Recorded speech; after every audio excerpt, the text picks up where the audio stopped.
From the Chocolate Mountains to the Sea of Cortez, all along the border on a Saturday night, this is exciting Imperial Valley football on VSNSports.net, the Valley Sports Network, and the source for Imperial Valley sports. For John Moreno, this is Vic Carrillo at Shimamoto Stadium here in Imperial, a neutral site for tonight to complete the game between the visiting Palo Verde Yellowjackets out of Blythe, California, and the Calexico Bulldogs here in the Imperial Valley. Ladies and gentlemen, before we get to the voice of choice and the real deal, and your friend and mine, John Moreno Brown, we'd like to welcome to give us a synopsis of what took place in the first two quarters of action Thursday night in the season kickoff for both the Yellowjackets and the Bulldogs with our VSN sideline reporter, Jalen Fong. Welcome, Jalen. Vic, thank you guys so much for having me. It's a very exciting time to be here in Imperial to complete this game. First off, Valley Sports Network would like to thank Albert Albanez, Todd Phipps, Ryan Pence, and of course the athletic director Genevieve Hahn and all the administration for their great hospitality. They took great care of us and allowed us to shoot whatever we needed, whatever problems we needed. They helped us out, and they made it a really good time for our first trip up to Blythe. Unfortunately, we didn't get to complete the game in Blythe. Now we're here in Imperial, and we're excited to bring this game to you live to conclude this epic contest. Well, speaking of the Palo Verde High School administration and staff and all the employees that make up that outstanding school district, they've always rolled out the red carpet to the visiting teams, and John and I can attest to that personally. We spent 27 seasons on Bulldog Radio going back to the early 90s, and they always rolled out the red carpet to us as they did to you and Will Torres, the head of VSN. So can you give us a recap of the game that took place Thursday that was because of lightning and the power transfer going off where the lights throughout the city, not only at the stadium, there were two quarters were completed. The score was tied 7-7. Tell us how those scores took place and create the scenario for our viewing and listening audience. Of course, that was a very well-played game on both sides. Palo Verde had multiple chances to extend their lead and really have a stranglehold on that game. They had two long runs called back for penalties and were unable to convert on multiple fourth down conversions, which allowed Calexico to maintain a lot of possession. They maintained the ball for 17 of the 24 minutes on offense, mainly with their bell cow, Zeus Prades, as their main runner. And that opened up late in the second quarter for quarterback David Esquer to find Andres Ramirez for a 32-yard screen pass for the first score of the game, 7-0 with around 4 minutes and change left in the second quarter. That was the score at halftime. And Palo Verde received the opening kickoff for the second half. And Jonathan Crow, number 22, had a 55-yard rush to set him up inside the 5-yard line. That is when the wind first started to pick up. It was around 40 miles an hour at that point. Ezeverio Bajarano punched it in on the following play for a 5-yard TD. And the extra point following was good, but the wind really started to pick up around that time. After about 5 minutes or so, Calexico got the ball back, ran one play, and the play was stopped, presumably because of the wind, because they had gotten into very extreme weather at that point, but Zeus Prades was on the ground with an injury, and as they were going to resume play, the lights went out in all of the stadium, and like you said, it knocked out the majority of the lights in the city of Blythe. What ended up happening, news reports reported that because of the heavy winds, a trampoline actually flew up into the air and hit a transformer, and that's what caused the massive power outage over the city of Blythe, and power was not restored in the city until 3 a.m. You know, that commentary sounds like you're reporting the weather from the south, the southern states, because we're tornado country. All of those incidents or prelude to the actual storm touching ground is what actually takes place. But you alluded to the ground game of the Palo Verde Yellowjackets. Last year they went 11-3 overall, winning the Division V San Diego Section Championship. They're they have two running backs returning, most notably Marcus Macon, who rushed for 1,589 yards last season with 27 touchdowns to his credit, a long of 72 yards. And he's being supported in the backfield by number 5, Javier Bejarano, who rushed for 1,600 yards and a 9.1 average yard per carry. And he's rushed for 15 touchdowns, and his longest was 90 yards. So these guys have the ability that once they get past the line of scrimmage, they can take it to the house. But they have this transfer that has returned home to Palo Verde and Blythe. He was living in Palm Desert. He played for Palm Desert, and because of a tragedy in his family where his grandmother passed away, he's returned back to Blythe, California. And as a result, he's the main horse, but the Calexico defense supposedly kept him under wraps. Can you tell us what stood out to you on the Calexico side of the ball defensively? You know what? Just their composure. They did not falter when PV had those big runs. They calmed themselves down and really made sure that they minimized the damage. Obviously, like you talked about the Palm Desert transfer, Jonathan Crow, he had that one big 55-yard rush in the third quarter, but that was his only sizable run of the game up to that point. And they held Palo Verde's running game in check. Like I told you, they stopped 2 drives on 4th downs and really maintained possession of the ball, not having short drives, always getting first downs, and really playing the field position game to its finest. And they played the majority of the first half on the PV side. Well, speaking of the Calexico defense, they return with Troy Marin along with Andrew Rivera and Burgess at the defensive back position, and those were some of the leading tacklers last year as juniors. Sasueta has graduated, and he was the main cog on their defense along with Ernie Sanchez on both sides of the ball. So Calexico is looking for that senior leadership, and it should be a good matchup. I mean, we were surprised that it was 7-7 because I think Max Preps and possibly the San Diego Tribune for the prep section had Palo Verde winning 35-6. Yeah, a lot of people picked Palo Verde, to win this game fairly easily. They were the Division 5 champions last year. They were preseason ranked number 1 in Division 4. So a lot of people think highly of Palo Verde, and obviously the Calexico Bulldogs were not scared to come up to Blythe. They hosted the Palo Verde Yellowjackets last year at Ward Field and lost to them very, very closely, 15-6. So they're very familiar with this opponent, and they're not scared to take it to them. Can you describe the nuances of the double wing running game that the Palo Verde Yellowjackets are now employing after coming from a spread offense under former head coach George Dagnino for many years that electrified the crowds with entertaining football and their aerial attack, and now we come with this pound, ground, and pound some more of the Yellowjackets? Just going from last year to this year, their main focus, of course, they have tremendous running backs, Bejarano, they have Crow now, Marcus Macon's a stud in the backfield, but what truly separates them from the rest of the pack is their line play. They're very structured, they're very disciplined. There's not many penalties that happen across their offensive line, and that's going to be their key factor in whether or not they're going to have success this year or not. Last year, their offensive line was spectacular from beginning to end, and it resulted with the CIF Division Championship. Can they maintain that line play for the rest of the season? We'll see, and we have to finish up this game to find out. Well, some of the characteristics or nuances, if you will, is that the linemen line up toe-to-toe. In other words, foot to foot. There's no gap between the center, offensive guard, and tackle and tight end. Secondly, they only run 4 plays, but they have 8 blocking schemes off those same 4 plays. And speaking with one of their assistant coaches, who couldn't keep a secret, indicated that the center calls the line blocking assignments for the line, and then the running back just runs to wherever the hole's open.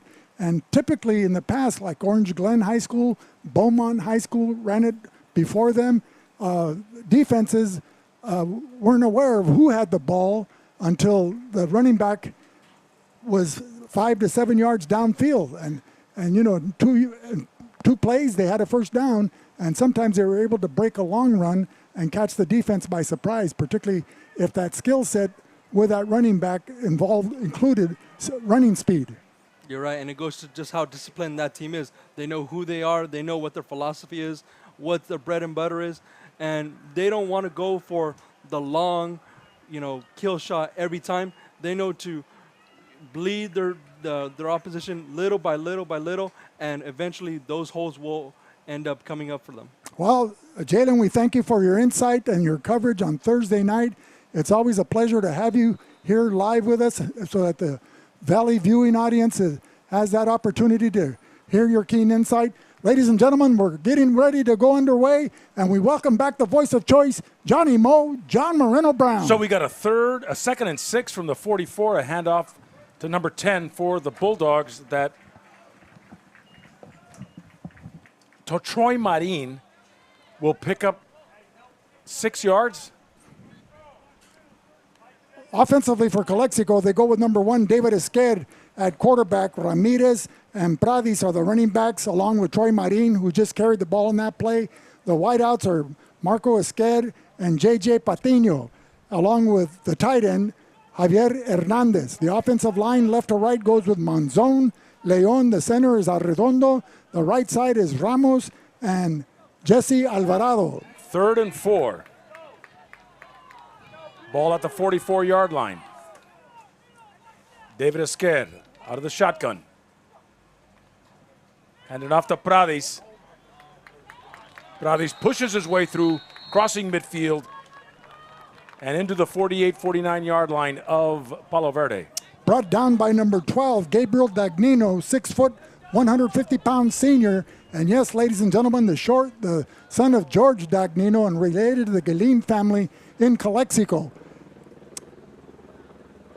The Yellowjackets counter with their front 5 of Lurerio wearing jersey number 62, Carlos Gomez, 55, Russell Crowe, number 22, Felipe Manciel, number 51. We'll give you the linebackers after this play. 1st and 10. At the 49. Fake the dive to Pradis, going over the middle. And that's Andres Ramirez. Wait a minute, Andres, or was it? Number 3, John. That's Andres Ramirez. That's right. But he didn't give him back the ball. But anyway, it's a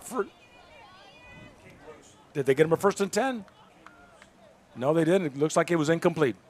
Anyway, a beautiful spiral floating out into the secondary of the Yellow Jacket defense, and that was thrown by senior David Esquer, who suffered a hand injury the last game of the regular season against the Vincent Memorial Scots, and now back scene action. 8:19 to go, 3rd quarter. Pradis to the right.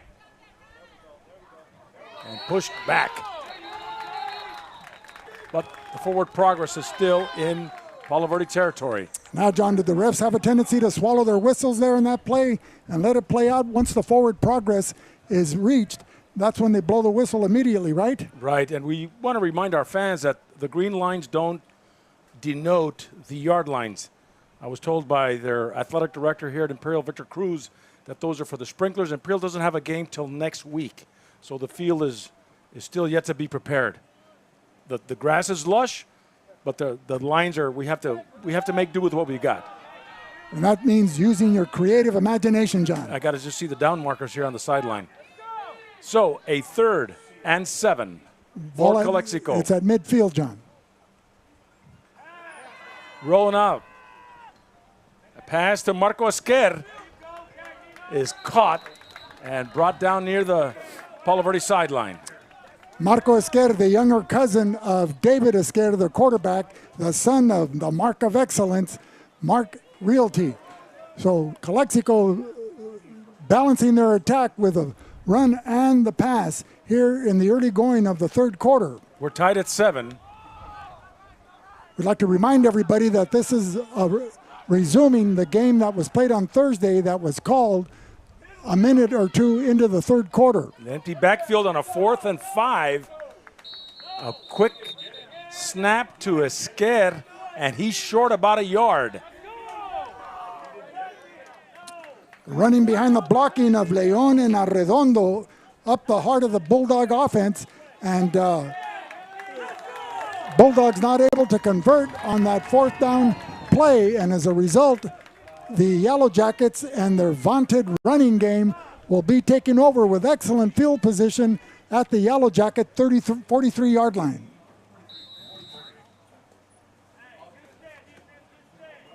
Albañez at quarterback. He's not on there. What's his first name? Rio.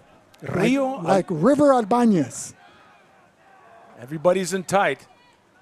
Toe-to-toe. Double wing. Quick pitch to handoff. number 2, Marcus Macon, excuse me. And he'll grab a yard or two. Take it to about the 42-yard line. Macon, a top rusher last year with 147 carries for the Yellow Jackets as he led them to the CIF Championship in Division 5. He accumulated 1,589 yards on the ground, a 10.8 average per carry, 27 touchdowns, John. That's more than a team scores, at the prep level. And he had his longest run was 72 yards last year. Marcus Macon. He's number 2, is a senior. And he's joined by number 5, Javier Bejerano.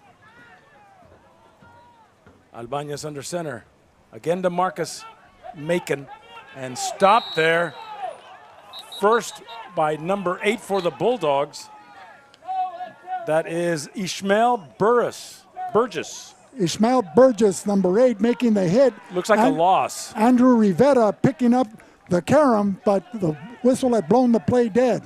John, talk about the closeness of the linemen, but more so the backfield. It looks like their face mask is resting on the rear end of the offensive line. It's exactly right. They're everybody's toe-to-toe. This is a double wing, and that's a Mike Swearingen question for the next time he's on VSN. And a fumble recovered by number 12 for the Bulldogs. Pedro Rioseco. Wow, the Bulldogs recovered that fumble and inside Palo Verde territory. So the Bulldogs showing early prowess in this young season on the defensive side of the ball as the ball is coughed up and the Bulldogs will take over at the 44-yard line of the Yellow Jackets. The ball near hash mark, 5:02 remaining here in the third quarter, we have a tie score 7-7, and those were scored on Thursday evening of earlier this week. So 1st and 10 for Calexico. And the ball right about the 40-yard line. John, with all these high school offenses going to the wide open, the spread type passing game, what's your take on this double wing? Well, he must have the personnel to run this as Pradis takes a handoff, goes down the near sideline past the 30 to about the 28. So a 1st and 10 for Calexico almost. They'll spot it right there, short of the first down marker. And he's dragged down by number 12, Gabriel Dagnino, there from his defensive back position. 6 foot, 150-pounder Dagnino is. And otherwise, we could have seen a touchdown run there. But there's a penalty flag nullifying that gain. Early in the season, John, some of the mental mistakes are usually going off sides or leaving too soon. So back at around the Calexico 49-yard line. First and 18. Esquer rolling right, looking deep, and throws it to number 11 for the Bulldogs. That's Benjamin Rodriguez. Benjamin Rodriguez went right through his hands. They were like goalposts as the ball went through, and unable to come up with that pass. He ran a button hook route there in the far side and on the flat. It would have been good enough for a first down possibly, but it falls incomplete. No, it's an ineligible receiver downfield too, as they're taking off some yardage. But it's still first down. They're going to mark it back to about the Calexico 43-yard line. Or 44, I'm not sure what it is. Well, John, we have to highlight the conditioning of the Imperial Valley Referees Association. because this is their third consecutive night of officiating football games here at the high school level in this sultry weather. It was 111 when we got off that beautiful blue truck of yours. Yeah. Esquer takes the dive to Troy Marin. Decides to scramble, keep it, going upfield. Lowers his shoulders, tries to get the original line of scrimmage. It crosses midfield and into Palo Verde territory. You know, that was an excellent effort displayed by David Esquer. In previous years, the previous 2 seasons, there was a tendency to go into that slide that a lot of quarterbacks like to use, and here he's able to pick up additional yardage to make a positive play of what looked like a certain loss. So the Calexico side of the bleachers are starting to fill up, John, as the fans are becoming aware of the 6 o'clock start, only for 2 quarters of action. 2nd and 16 at the 48 for Calexico. Esquer has time, steps up, is now scrambling, and he's brought down on the far side of the field. Well, the defense led by number 23, Gonzalez Piñon. Last year he had 113 tackles for the Yellowjackets, along with Bejarano, who came in with 94 tackles on the season. And their pursuit was evident as they also double as running backs on the offensive side of the ball. So they've got that speed and they have that athleticism to take advantage of what the offense gives them. It'll bring up a 3rd and long, a 3rd and 20 for Calexico. Right about midfield at their own 49-yard line.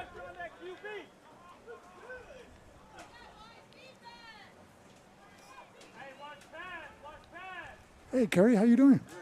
Esquer screens it to Andres Ramirez, but doesn't fool anybody as number 29. Number 22, Crow, bringing him down. Was that Crow? Crow. So the Bulldogs will be faced with a 4th and long, and now they're going to have to punt. Jonathan Crow, John. He's also doubles as a 239-pound fullback, a transfer from Palm Desert High School.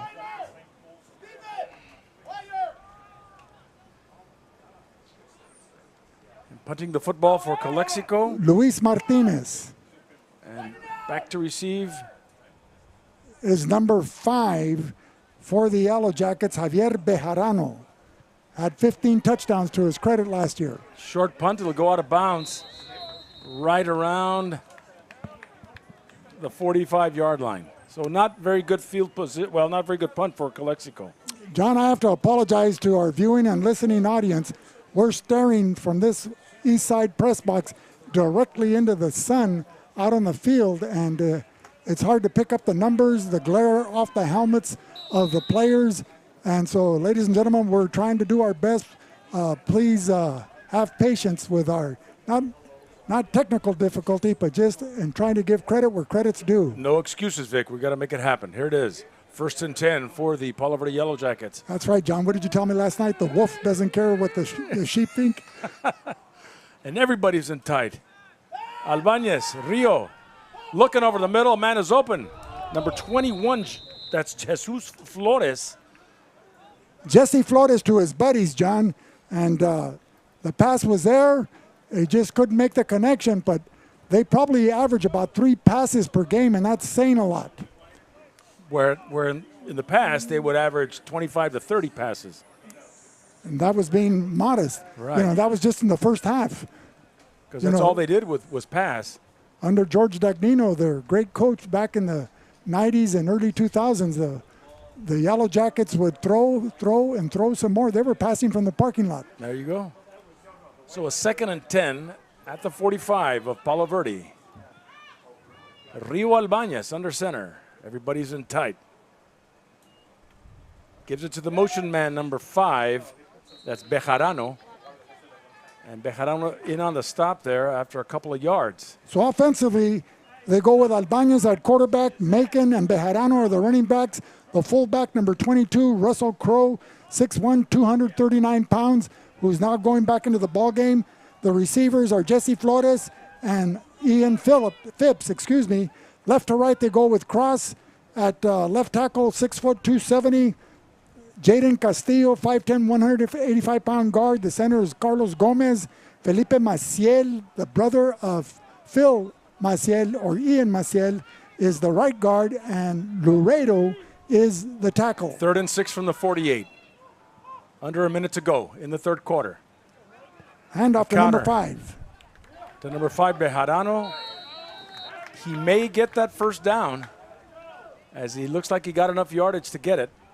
You know, I think last year when Calexico opened up the 21 campaign hosting the Yellowjackets from Palo Verde, that score was 15-6 or 15-9. 15-6. And the Yellowjackets parlayed that victory to go undefeated in the Desert League 4-0 as were in a close game. They defeated the Hopeville Vikings in a thriller at Manila. Berber Field. So 1st and 10. Ball at the 44 of Calexico. Albañez under center. Quick pitch to Bejarano. Going around left side. And he'll pick up, looks like about 5 yards. And to make the tackle for Calexico was number 2, Pasaraba. Andrew Pasaraba, a senior. And so after 3 quarters of play, Calexico 7, Palo Verde 7. We'll be back with more in a minute on the Valley Sports Network.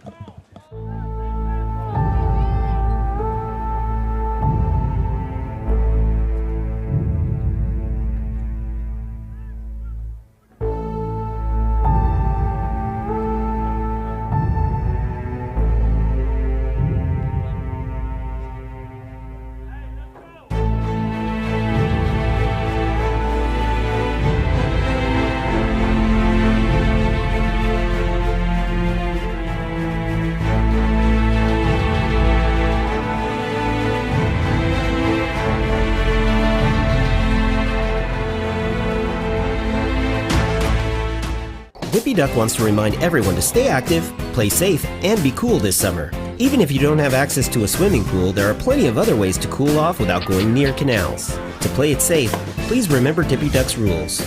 Never swim in a canal, never play near canals, and never jump into a canal.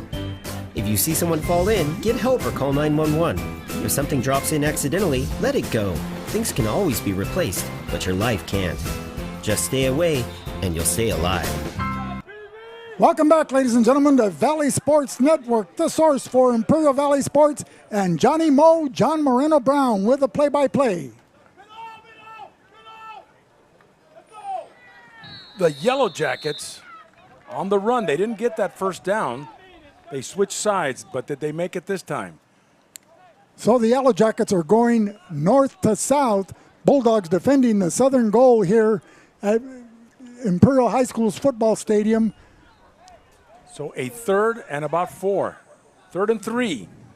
The ball at the 36. You know, we're going to have to talk to Will Torres about getting some dry fit polo shirts, John, to combat this this weather and this humidity. Albañez under center. Bejarano with the carry. He'll go forward and get that first down. Will they measure it? Well, It's a 1st and 10. The Yellowjackets wearing green and gold uniforms like the Hopeville Vikings with solid helmets. The Bulldogs in white uniforms with garnet trim and white helmets. 10:48 in the fourth quarter. They had a rivalry dating back to the Imperial Valley League, John, back in the 1950s. In those days, they used to play 2 league games against each other, home and away. And as the Central Spartans would be playing Brawley for the bell game, the Calexico Bulldogs would be hooking it up with the Yellowjackets of Palo Verde High School from Blythe. Yes, and that carried on for many years. And even in the 70s, that was our last game to play against Blythe. So a 1st and 10 at the 36 going in for the Yellowjackets with Albañez under center. The pitch to number 17, Jesse Flores. So the double wing has the fullback right up behind the quarterback. One of the tailbacks is right behind the guard. Right. And it And can then vary from and then you have the situation. wing back who plays behind the tight end. But their face masks are practically hitting the pants and pads of the lineman blocking or in front of them. A pickup of 3 yards on the carry. So 2nd and 7 for the Yellow Jackets at the 32. John, you'd think they'd have difficulty getting off to an explosive start. Number 5, that is Bejarano, brought down for a loss. And that was number 66 of the Calexico Bulldogs in to make that stop, Ismael Maciel. So at the line of scrimmage, no gain. Correction, that was Luis Alcala for the Calexico Bulldogs. Maciel plays for the Yellow Jackets. Here, let's keep these separated. 9:12 to go in this football game. We're still tied at 7, and Palo Verde's on the move, faced with a 3rd and 7 from the 31. This is like playing arena football, John. Already we're in the 4th quarter. Well, they're both running the ball, so it's going to take time off the clock. Albanez. And faking and giving it to Marcus Macon, going off right guard. Well, that was a counter. They pitched it to Jesse Flores, who was running to the east sideline, and then he handed it off to the crossing Macon to run off the west right guard and tackle And he'll on gain the right side. And he'll gain a couple of yards, bring about a 4th and 5. Ball at the 30. So Palo Verde in this critical 4th down. Critical for both teams.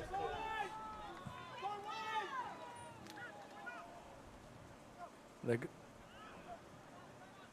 going to try to draw them off sides. And timeout is called. We'll be back with more in a minute on the Valley Sports Network.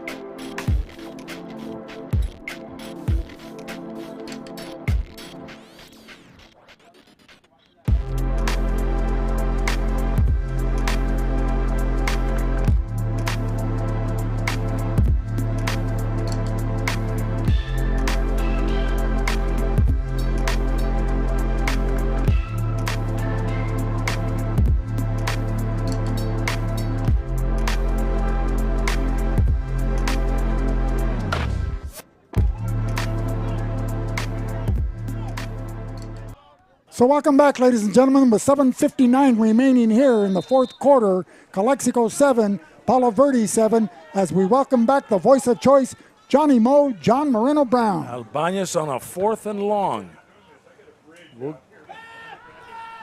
Looking for a man over the middle. And it's intercepted by the Bulldogs. Number 8. Ishmael Burgess coming back.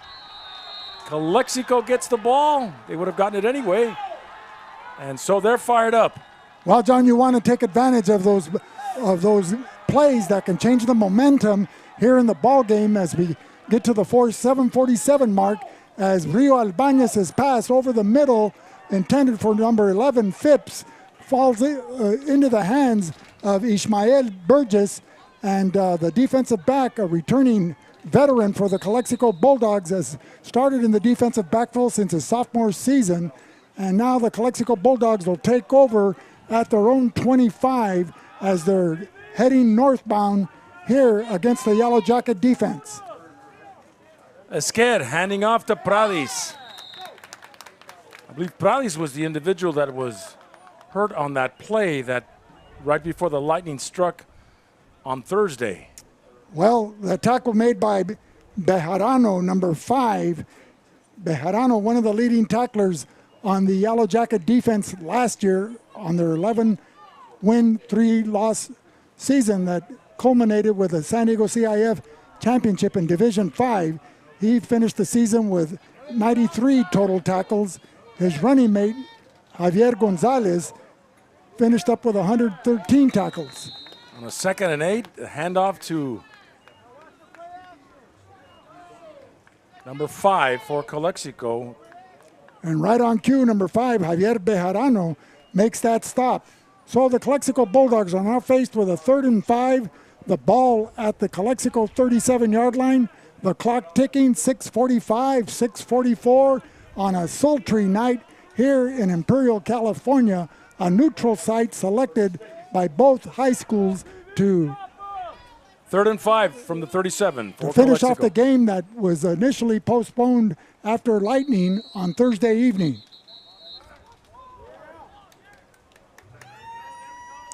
So, John, in all your illustrious years of announcing Timeout, games Calexico. on radio, have you ever experienced that?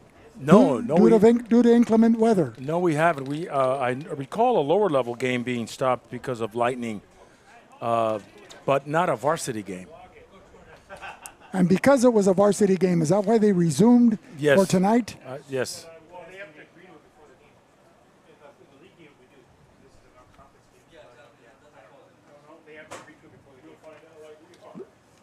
Well, they're going to come back right now. So we've got 6.5 minutes to go in this football game. We're tied at 7. The Bulldogs have the football back in their own 37-yard line. So this will be interesting as the Bulldogs will try to move the ball up the field. Well, John, looks like you're going to have to cancel your 8 o'clock sauna appointment at the local gym. Just come into the press box. That's all we need, huh? That's what I'm referring to.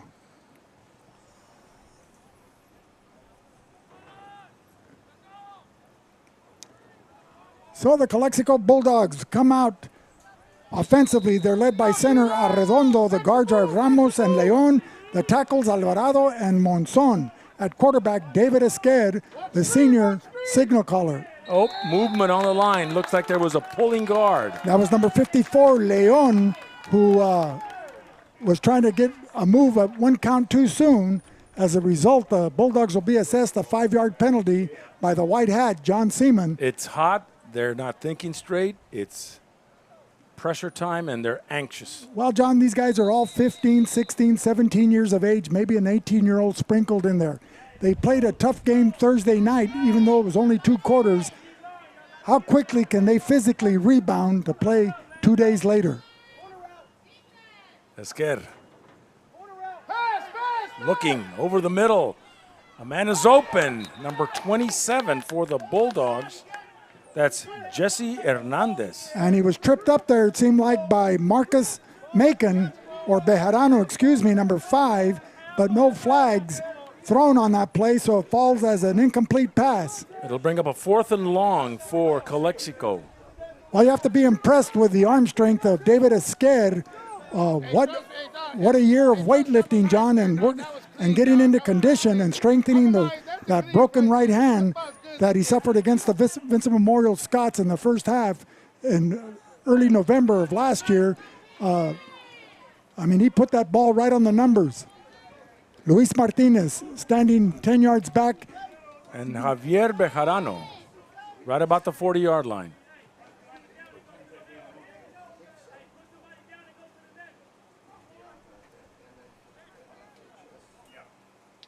A good snap.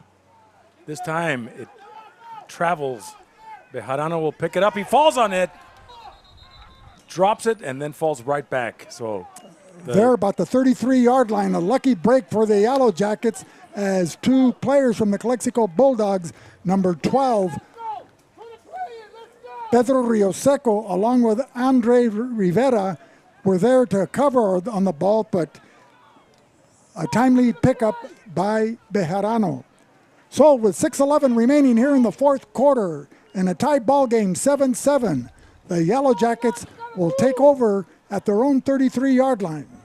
They're going right to left on your visual screen, ladies and gentlemen. The Bulldogs defending the southern goal.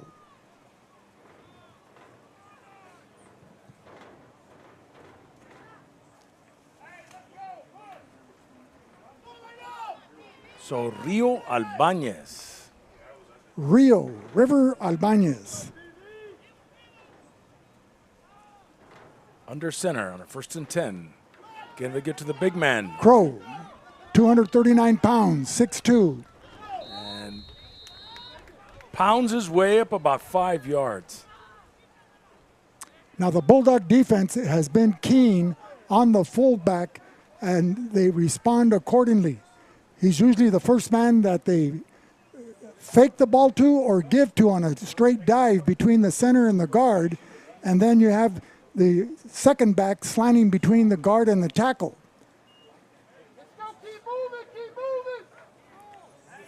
A tough offense to prepare for, John. 2nd and 5 for the Yellow Jackets. And with limited time, 3 days of practice time with pads, doesn't give a high schooler enough time to learn the nuances of this offense. Quick pitch to number 17. That's Jesse Flores. Bulldog defense right there on the spot.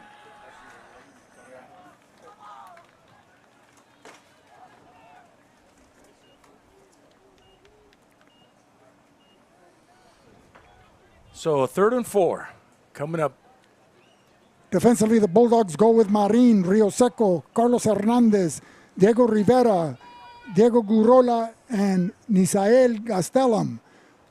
Luis Martinez, the punter. You have Pasaraba in the backfield, defensive backfield. Ramirez, Lara, Burgess, and Andrew Rivera wearing jersey number 19.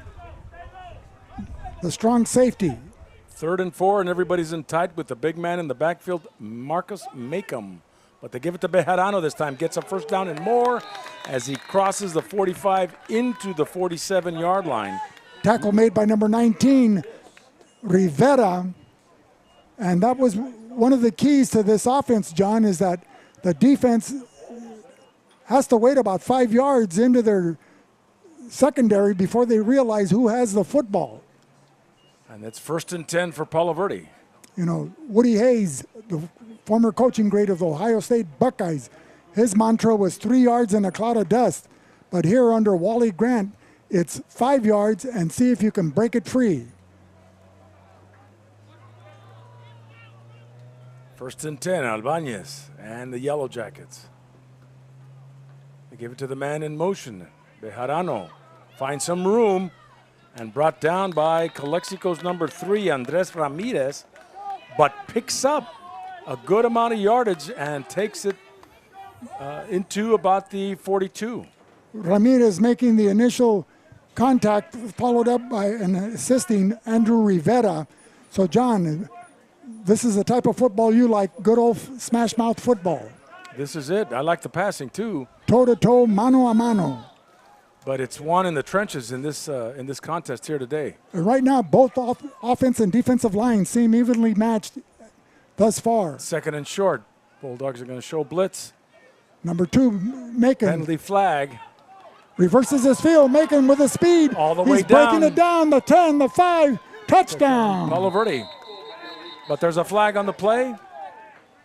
It looks like an illegal shift. Okay.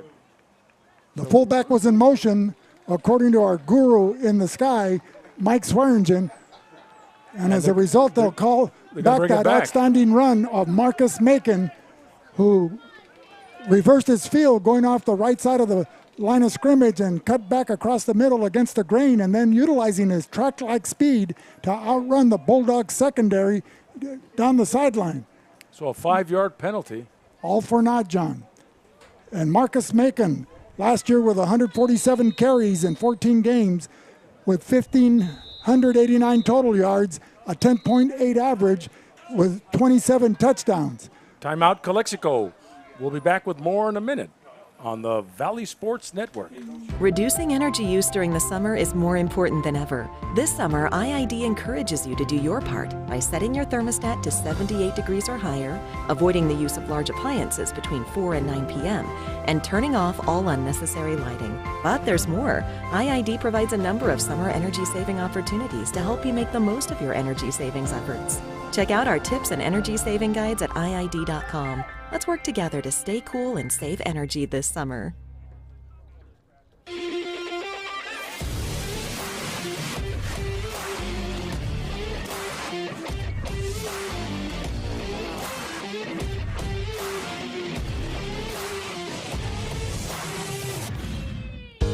Whether you're looking.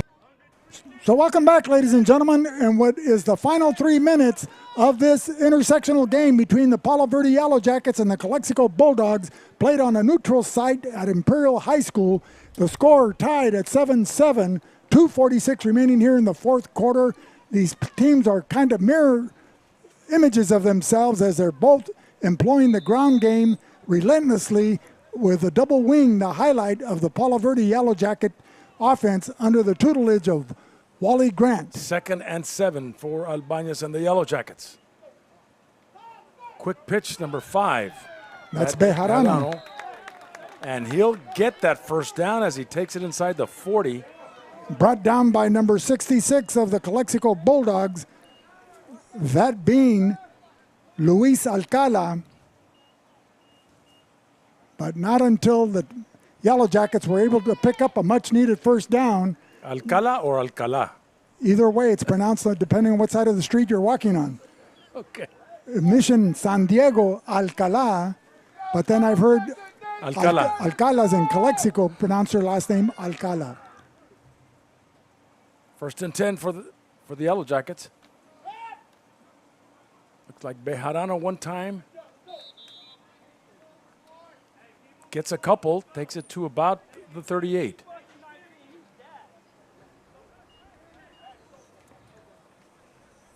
So we're down to under 2 minutes to go. You know, with both teams tightly wound together, it looks like a rugby scrum when they run the ball up the middle. Right. And it's hard to identify who has the ball or who's making the tackle until they get up off the pile at the end of the play. But you got Jonathan Crow in the backfield with Albañez. And another give to Bejarano. Number 5. Now, if this game ends in a tie, that's it, right? There's no... Yeah, it's only in league or the playoffs that they go to overtime. And that overtime will consist of what? Penalty kicks, or they start at the 25-yard line? I think it's at the 25, and they got to take it in. So, 3rd and 5. The ball at the 36-yard line for Palo Verde. So Bejarano goes in. He's at the right wing. In tight is Crow. And he's going to get it again. And a couple of yards up the field. Does he get the first? Brought down by Andrew Rivera. Well, the Yellowjackets letting there's 40 seconds remaining here in the fourth quarter. I didn't get to see their kicking game during the pregame warm-ups of whether their kicker has the leg strength, but they seem to be content running the ball up against the gut of the Bulldog defense. Well, it's hard to pick up where you left off, and both teams kind of show that here today. You know, 48 hours goes by and you're picking up and playing the same game. Well, you have unusual. You have the element of surprise, John, in the passing game when it's associated with a double wing. They only average 2 to 3 passes a game, and so with the closing seconds, you would think the Calexico secondary has to be cognizant of that and wary of a receiver getting behind him. Now, on a 4th and short with Palo Verde, only 42 seconds to go. 1st and 10. Oh, they got the 1st and 10 after all? Okay, because the down marker says 4th and short. But the clock says 1st and 10. Who do we go with? A down marker? I called first down? Okay, so they gotta adjust the chain gang. So they got a first down with 40, and it's 44 seconds. Hey guys, gotta believe in it right here, guys. You gotta believe right here. So we'll see where they put the chains. There they go. They're moving them now. It's a 1st and 10 for Palo Verde in Bulldog territory with 44 seconds to go in this football game. The first game of the season for both teams. This is a test of character, John, here for both teams. And Albañez looks like he kept the football. Number 12 for Calexico, Pedro Rioseco, making the initial contact before he was joined by Andrew Rivera and Troy Marin in making that stop. A gain of 2 yards for the Yellowjackets. The clock under 20 seconds. Another pitch, number 2. Marcus Macon. And they're just running it down, and another timeout is called, I believe. This time, Palo Verde uses all of its timeouts. With a 2nd and 8, do you go for the end zone, John, on a pass? You or, have to. You've got 12 minutes. Or do you bring the field goal unit in? You got a good kicker? The ball's at the 36. 12.5 seconds, not 12 minutes. Or did I say 12 minutes? No, 12 seconds, excuse me. Well, John, 12 seconds is a whole new quarter. I never correct you on there. I apologize. Sometimes I'm thinking too fast. I was close to it. I hope the listening audience didn't pick that up. They did. 12 seconds to go. A timeout is called. The ball at the Calexico 36-yard line, 4th quarter, 7-7 ball game.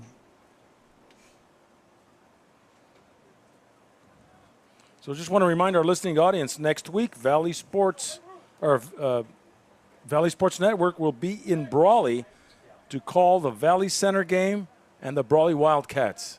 And that'll be brought to you by Will Torres and Ron Rubio. And in there, I know we're going to get Coach Mike Swearingen as well. Point Loma will be at Central.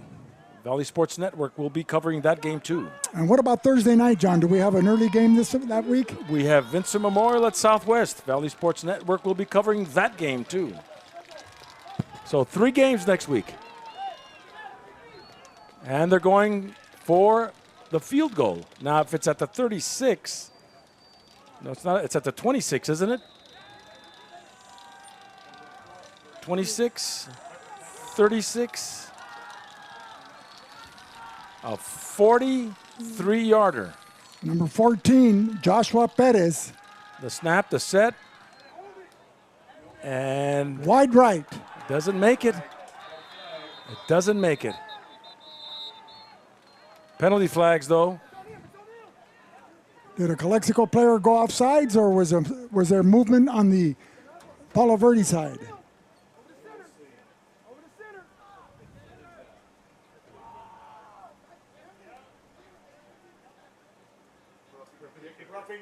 Roughing the kicker.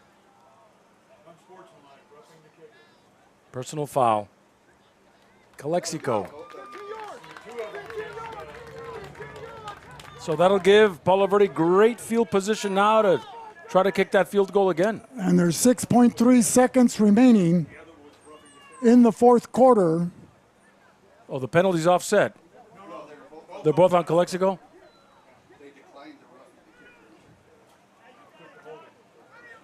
So they'll get the first down. So there's probably time just to run one play, John. They're inside the 20, looks like the 10-yard line. Yeah, you can't see the line markers. I want to say about the 11-yard line. It looks like they're going to try the field goal attempt once again with number 14 for the Yellowjackets. That's Joshua Perez, a senior. And now a 28-yarder, but Calexico's calling a timeout. So, John, what's your take on these last 2 quarters of play that we've been fortunate to announce here for our viewing audience? Well, it's too bad we didn't watch the first 2 quarters to get the whole feel of the game, but it's been all running, and it's pretty evenly matched for the last 2 quarters. Now, Calexico is a Division 4 team. Palo Verde is Division 4 as well? They're 5? There was question of them moving up to Division 4. Yeah, they moved up. Yeah, and then right, they moved up to 4. Also, there's a possibility, regardless of the outcome of this game, John, in the final 6.3 seconds, that they could meet again later in the season if they both make it to the playoffs. So they're going to try for a 28-yard attempt here. Number 14, Joshua Perez, snap set. And does it have, no, he doesn't get it this time at all. It goes way wide right. As Tucci de la Vega would have said, the wind is a factor. And we're still tied at 7 with 1 second left. So, John, do you take a knee or do you go a Hail Mary? Well, they've got a punt. They've got a kick. No, that's it. That's it. It's Calexico's ball. That's right. They don't get 4 chances. No, they just get 1. Go deep. What do you got to lose? Interception? I would have everybody sprint downfield, throw it as far as you can. If your receiver can't catch it, make sure the defender doesn't have a chance to catch it. Okay, Calexico's last chance with 1 second left, tied at 7. Esquet under center. He takes a knee. He takes a knee, and that's it. We're going to go out with a tie. We'll be back with more in a minute on the Valley Sports Network. Whether you're looking to purchase or sell, your next home awaits. Give the Dom team a call. With over 50 years of experience and over 100 years in the Imperial Valley, Andy and Doug can help you find the right home at the right price fast. Visit us online at www.thedomteam.com and let Andrew and Doug find the perfect home for you. Call today, 760-337-8600.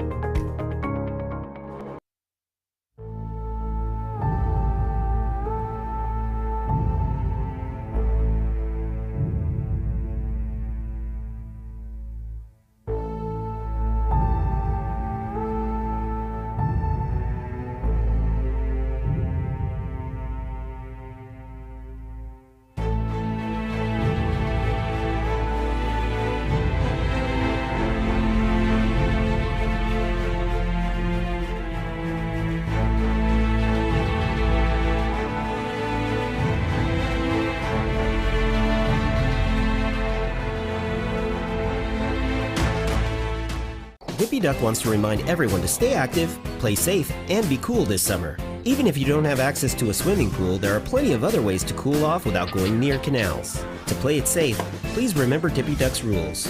Never swim in a canal, never play near canals, and never jump into a canal. If you see someone fall in, get help or call 911. If something drops in accidentally, let it go. Things can always be replaced, but your life can't. Just stay away, and you'll stay alive. So welcome back, ladies and gentlemen, to Imperial High School as the Calexico Bulldogs and the Palo Verde Yellowjackets, after 4 quarters of play, end up in a stalemate 7-7 tie.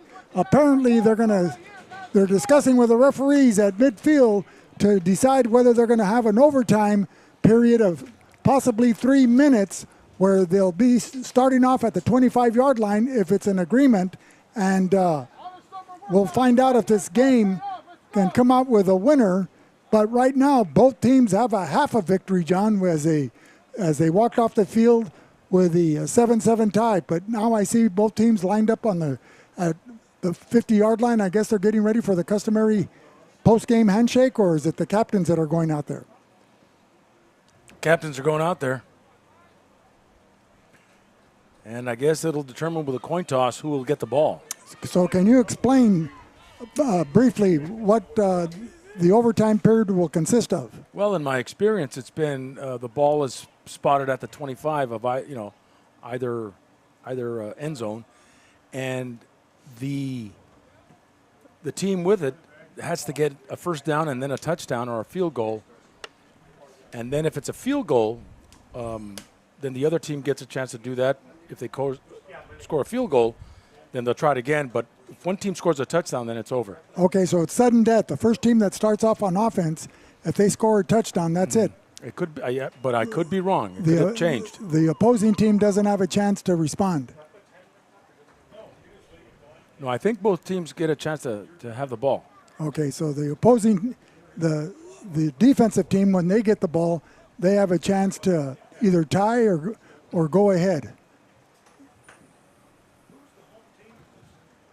Palo Verde is.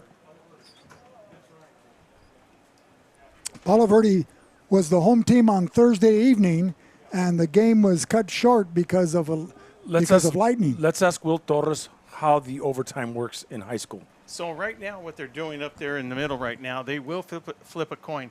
The winning team of the team that wins the coin toss will either pick offense or defense. Now, the other team will have the choice of which side they want to, which end of the field, either they want to defend the south side or the north side. Now, of course, they'll start the ball on the 25-yard line, and they can get a first down after that, okay? And if they don't make it and it's fourth down, they can either go for it or kick a field goal, and then the other team has to either kick a field goal, tie it, or not make it at all, and then that's the end of the game. So they each get an even try, just like in college. It's the same thing as in college, not as in pro, same as in college. Okay. So there's no time clock other than for the plays. So it's just one opportunity. It's not back and forth for 3 minutes. Right. So that's correct. Each of them will have. That's why the person that wins this coin toss is important, because they'll go first. But then again, if both of them tie right now, then they'll switch off on the next one. Okay. Yeah, you can get a first down on this. So let's say, for example, Palo Verde goes down, and it's 4th and 3, 4th and goal, and they kick a field goal. So now it's 3-0. So now the least Calexico has to do is kick a field goal to tie it to go into round 2. Okay. But if they score a touchdown, then it's it. Then it ends. No extra point, no nothing. If they score a touchdown, then that's it. That's end of the game. The team that scores a touchdown wins. So the captain that picks the coin toss is a vital person in this scenario. And it looks like Calexico's going to start out on offense. Thank you, Will Torres, on that excellent explanation. Second, not first. You want to go second, because in that way you know what the other team's doing. That way you know what you got to do. So Esquer now at the 25, out of the shotgun, handing it to Pradis. Pradis going to go to the far sideline and out of bounds after picking up 5 or 6. Pradis running behind the blocking of Leon and Monzon, tries to turn it upfield, but the Yellow Jacket defense led by Gonzalez Piñon along with Ian Maciel and Bejarano there to make the stop. A pickup of about 3 yards on the play. It'll be 2nd and 7. The ball at the Yellow Jacket 22-yard line. Sun going down, John, and it looks like it's dusk here.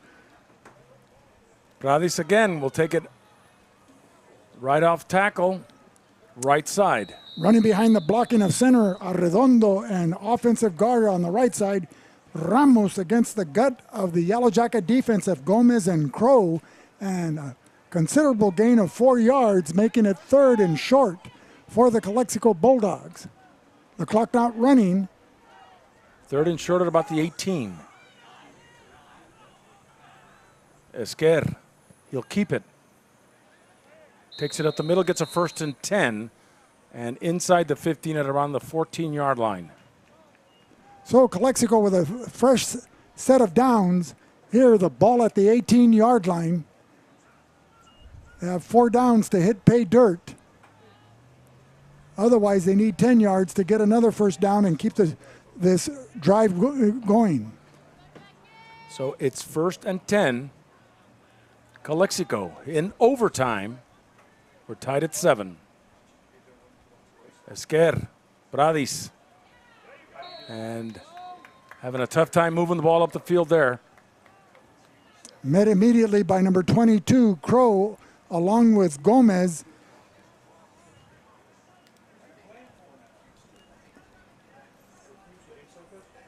It might have been held for no gain on that play, so the second, well, it picked up 3 yards because they started on the 18th-yard line, and now the ball's at the 15-yard line. But the down marker illustrates it's still at the line of scrimmage. So who are you going to believe? 2nd and 10. Pradis again going up almost to the 10-yard line, a pickup of 3 or 4. And that was number 62 for the Yellow Jackets, Andrew Newton, Parker Loerio, making the stop there from his nose guard position. So the Bulldogs faced with a 3rd and 7. They have 2 downs to get a first down, or have Luis Martinez come in and try a short field goal. What say you, Johnny Moe? Well, right now we've got to get hit pay dirt. I would go for the touchdown. You never know. Morales stutter steps, goes down the right corner. Touchdown. No, he's down at the 1. He lost his balance at the 1 yard line, but it's a first down, John. It'll It's be a first and goal. First and goal from the 1. So another set of downs for Calexico. Wow. Excellent contained blocking by Alvarado and Ramos on the right side. Esquer will keep it and scores the touchdown. So- Touchdown, Calexico from a yard out. David Esquer with a quarterback keeper up the gut. Excellent blocking by the offensive line of Arredondo and Ramos and Leon. And running at the heart of the Yellow Jacket defense, Calexico scores to extend their lead to 13-7. No point after attempts, so either the Yellow Jacket offense can match the touchdown or... Wait a minute, they're lining up again for the So point I guess after. the point after does They're make a gonna- difference. Yeah, they're going to go for. No, they're going to kick 1 point. So that's Luis Martinez, number 42, Esquer with a hold. And he barely gets it up there. A low line drive, John. So a 14-7 Calexico on top, and we'll give Palo Verde a chance to run their plays from the 25-yard line. Back with more in a minute on the Valley Sports Network.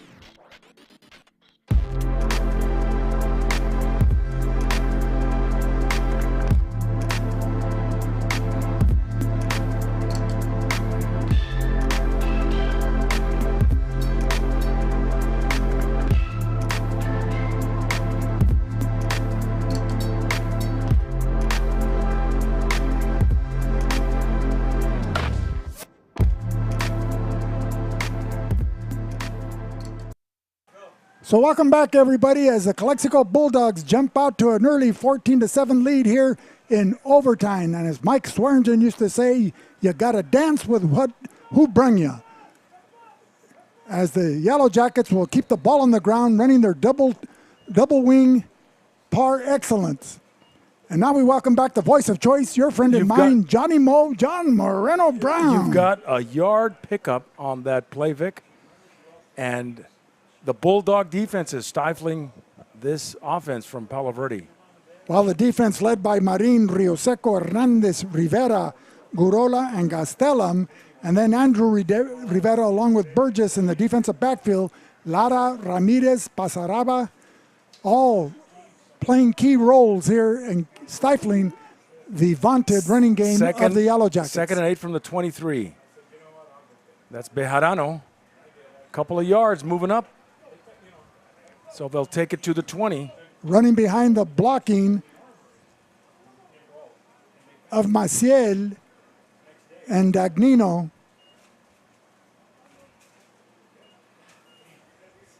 So 3rd now and 6.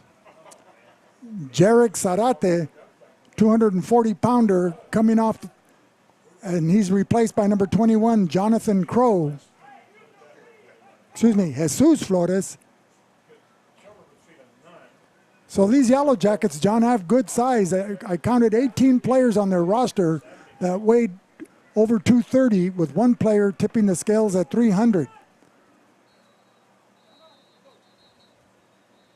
And Palo Verde calls a timeout.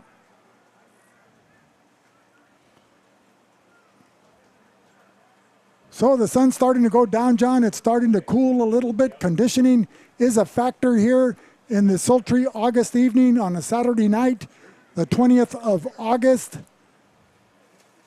In the 2022 season. And these players are, in essence, playing 2 games in the same week within 3 days of each other. And then I think Calexico has a Thursday night game as they travel up to Castle Park.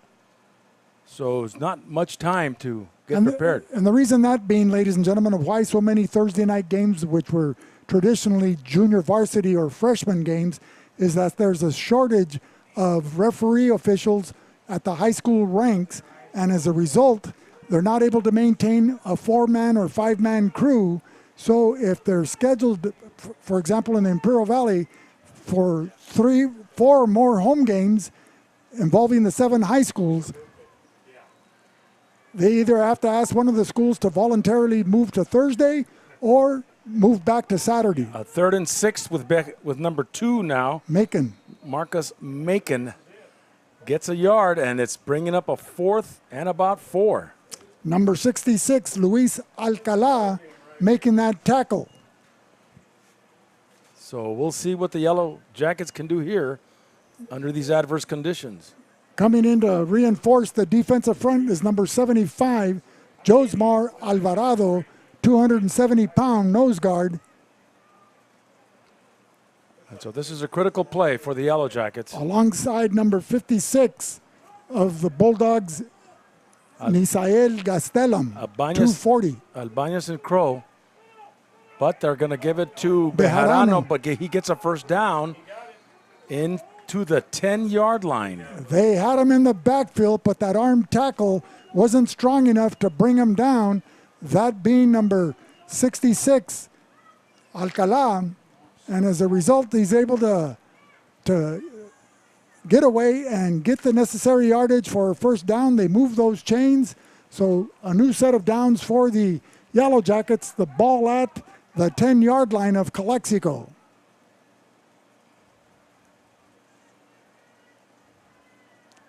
In the closing seconds of the regular time, the Yellow Jackets failed on 2 field goal attempts, one from the 35 and the other from the 26. And that's Macon this time with a yard gain. Hit pretty hard down there with... Yeah, number 66 for Calexico, that being Luis Alcala. And number 8. Number 8, Ismael Burgess. So 2nd now and 7. Hobbling off the field is number 21, Jesus Flores, a junior, for the Yellow Jackets, 220-pounder.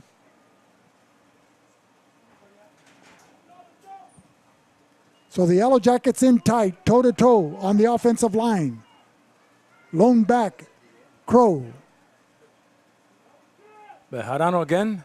The wing back coming from the right side as he cuts across between the center and the left guard, trying to knife his way up the center of the Bulldog defense.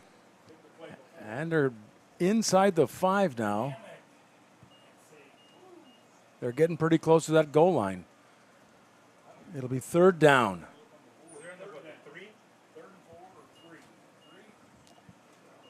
So the Yellow Jackets inside the 5-yard line. It looks like the 3-yard line, John.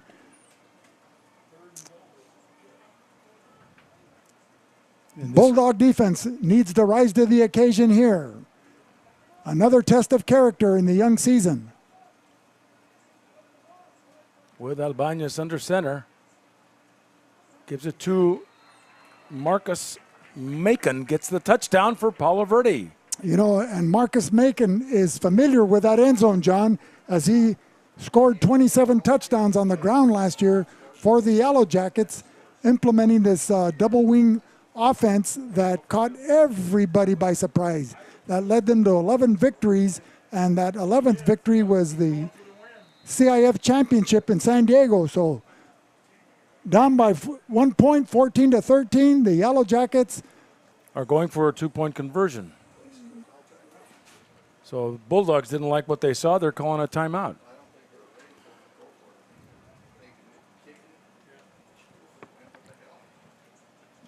Now my question to you is if they were to go for the point after attempt on the kick, if they're successful and it's tied 14-14, do they go another overtime? They keep playing till somebody wins. If they go to another overtime, Palo Verde would have the ball first. Right.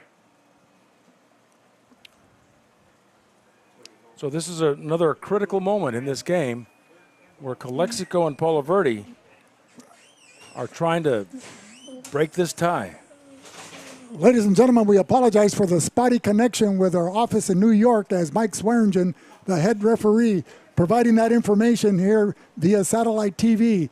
And so we've got it. If the game ends in a tie, they'll continue again with a new set of downs, but this time the fortunes will be reversed as Palo Verde will initiate the offense, and the Bulldogs will be on defense.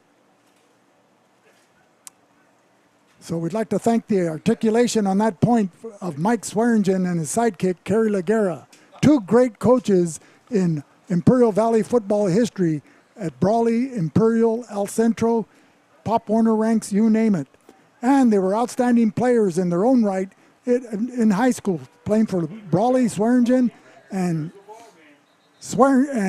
Laguerra, a standout defender and running back for the Central Spartans under Cal Jones. They're going to go for 2 here after the Well, touchdown. they have the 239-pound fullback, Jonathan Crow. Let's see if they give it to him. No, they're going to give it to Macon, but he didn't make it. He didn't make it. The Bulldogs looks like they held him. And that's the ball game, ladies Wow. and gentlemen.